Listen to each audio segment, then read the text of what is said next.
అపవాదిని ఎలా జయించాలి అనే కొన్ని అంశాలను నేను ఈరోజు చెప్తున్నాను, వినండి. అపవాదికి చోటు ఇవ్వకూడదు. మొదటి ఎపేసీయులకు 4వ అధ్యాయము 27వ వచనము. విశ్వాసమందు స్థిరులై ఉండాలి. మొదటి పేతురు గ్రంథము 5వ అధ్యాయము 9వ వచనము.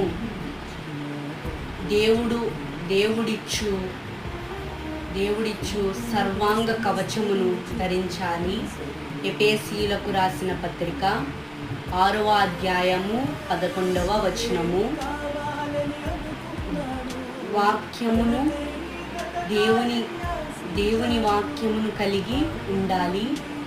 మొదటి యోహాను గ్రంథము 2వ అధ్యాయము 14వ వచనం.